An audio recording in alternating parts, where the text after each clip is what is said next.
से लेके और चांदी सोने के उतार चढ़ाव को लेके आपने बहुत अच्छा विश्लेषण किया और हस्त रेखा पे भी आपने बात रख दी। और कहते हैं ना कि गुरु कृपा अगर आ जाए तो कालिदास भी विद्वान हो जाता है। आपने इस बात को स्वीकार किया और सबके सामने कहा कि मैंने शास्त्र नहीं पढ़ा, लेकिन कोई गुरु की कृपा रही कि उसके कारण आज सब जगह आप पिटीशन कर रहे हैं। तो बहुत सारे उदाहरण हैं। हमारे बीच में डॉक्टर रूपाली सारिये मैडम तुलनात्मक एवं संस्कृति अध्ययनशाला देवी अहिल्या विश्वविद्यालय से पधारी है। मैं उनसे अनुरोध करूंगा कि मंच पर अपना स्थान ग्रहण करें और हमारे सुनील भार्गव जी उनका स्वागत अभिनंदन करें। इस आयोजन में हमारे नारायण आचार्य जी, उनका भी मैं स्वागत करता हूं। हमारी डॉक्टर मौसमी शास्त्री जी उपस्थित है, उनका भी मैं स्वागत करता हूं। राकेश राठौड़ जी उपस्थित है, उनका भी मैं अभिनंदन करता हूं। सुनील जी से अनुरोध है कि हमारी मैडम का स्वागत करें। और हमारे बीच में परम आदरणीय प्रेमानंद जी महामंडलेश्वर है, श्री श्री 1008, उनको कहीं आयोजन में जाना है और इस पूरी आयोजन समिति में सबसे वरिष्ठ और सबसे उम्र दराज व्यक्ति हैं वो।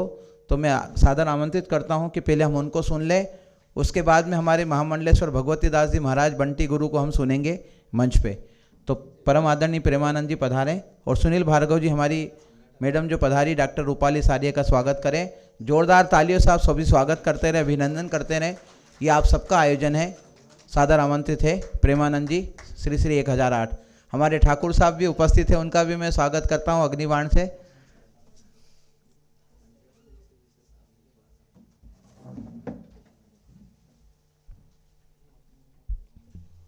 गुरुर्ब्रह्मा गुरुर्विष्णु गुरुर्देवो महेश्वरः गुरुर्साक्षात् परब्रह्म तस्मै श्री गुरुवे नमः। सभी यहाँ मंच पर विराजित गुरु, आपको सबको प्रणाम करता हूँ, आपका वंदन करता हूँ, अभिनंदन करता हूँ। और समक्ष मेरे जो भी मातृशक्ति और जो भाई हैं मेरे, वो सब, उनको भी मैं प्रणाम करता हूँ, वंदन करता हूँ। आज का जो अवसर है बहुत ही अच्छा है। यहाँ पर वेदांग वार्ता जो है हम करने जा रहे हैं। तो वेदांग वार्ता में उसका जो डिस्क्रिप्शन उसको बताई दिया है, काफ़ी लोगों ने उसको डिस्क्राइब किया है, उसकी परिभाषित किया है।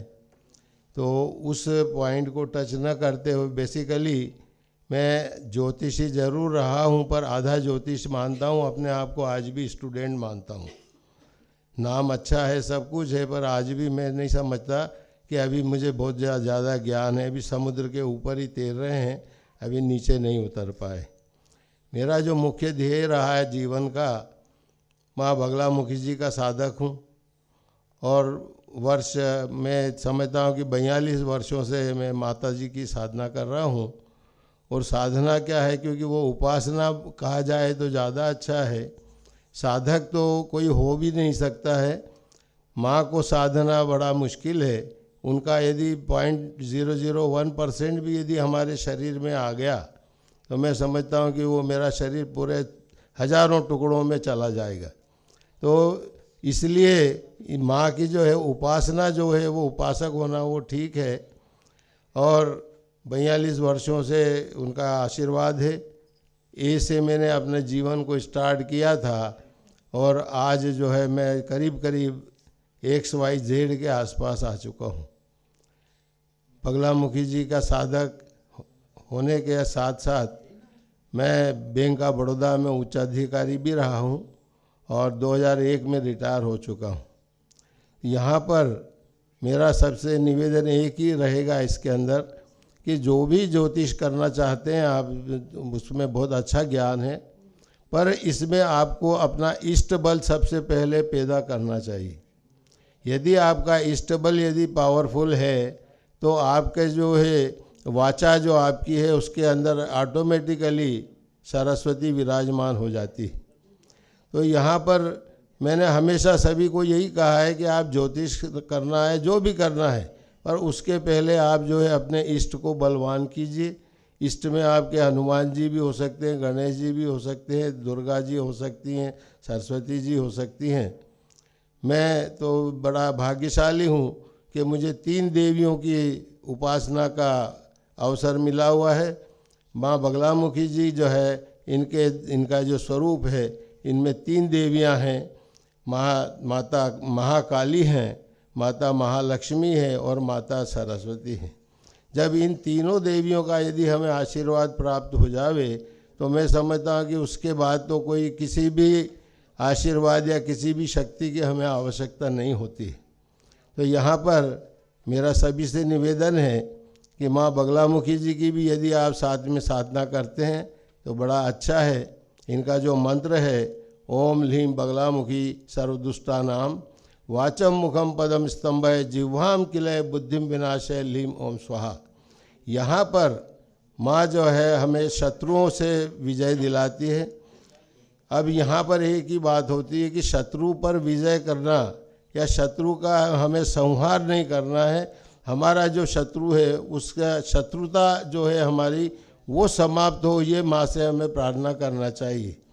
काफ़ी लोग आते हैं मेरे पास कि 2 लाख ले लीजिए, 3 लाख ले लीजिए, मेरी सास को निपटा दीजिए, मेरी बहू को निपटा दीजिए, कोई जेठानी को। तो ये उनको मैं एक ही बात बोलता हूँ कि आपको जो है मैं एक थाली में भोजन करा सकता हूँ एक साथ, पर बाकी किसी का नुकसान नहीं कर सकता।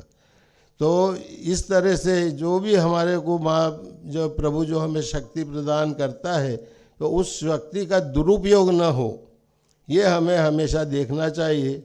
ज्योतिष में भी हम लोग अनर्गल बातें भी बोल देते, सामने जो भी हमारे सामने पेशेंट जो भी व्यक्ति खड़े होते आते हैं तो उन्हें भी यदि कोई गलत बात है तो उन्हें थोड़ा सा ढंग से समझाएं, उन्हें बोला जाए कि ये जो प्रॉब्लम तो आपको है ही, पर इस प्रॉब्लम का सॉल्यूशन भी मेरे पास है और वो मैं आपको बाद में बताता हूँ।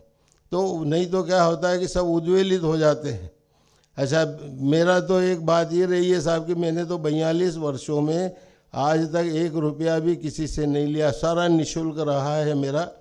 ये ज्योतिष जो रहा पूरा निःशुल्क है। माता जी का मंदिर है, उसमें भी चढ़ावा आता है काफ़ी, पर साल के 2 लाख रुपए साल की चैरिटी हम जो है मंदिर से करते हैं। इस 2 लाख की चैरिटी के अंदर आपसे मेरा एक ही निवेदन इसके अंदर है कि यदि आपको कोई सुपात्र लगता है, दिखता है कि जिसको मदद करना, तो वो आप कृपया मुझे मेरे पास आप भेजें, मैं उनकी निश्चित ही उनकी मदद करूँगा। मैं कम से कम 20 से 25 बच्चियों की फ़ीस भी भरता हूँ और 20-25 बच्चियों की फ़ीस जो है सरकारी स्कूल में जो पढ़ती हैं उनका भी है, तो मैं ध्यान रखता हूँ। तो इस प्रकार से जो भी अभी आज हम जैसे ज्योतिष में या जिसमें भी यदि हम कमाते भी हैं तो मेरा निवेदन ये है कि कुछ % जो है वो जो है हमें हमारा उस दान में जाना चाहिए। मैं वैसे ज़्यादा शब्द तो नहीं लूँगा, समय नहीं लूँगा आपका, और मैं यहीं पर ही अपने इस भाषा जो मेरी है थोड़ी सी ऊंची नीची रहती है, तो मैं आप ये यहीं पर मैं अपने जो स्पीच है मेरा उसको विराम देता हूँ और मैं सभी के लिए शुभकामनाएं आपको अर्पित करता हूँ। आप अपने जीवन में बहुत उन्नति करें, उत्तरोत्तर उन्नति आपकी हो और सबको आपका आशीर्वाद सभी को प्राप्त होता रहे, यही मेरी सद्भावना है। धन्यवाद। जय माँ, जय माँ, जय माँ।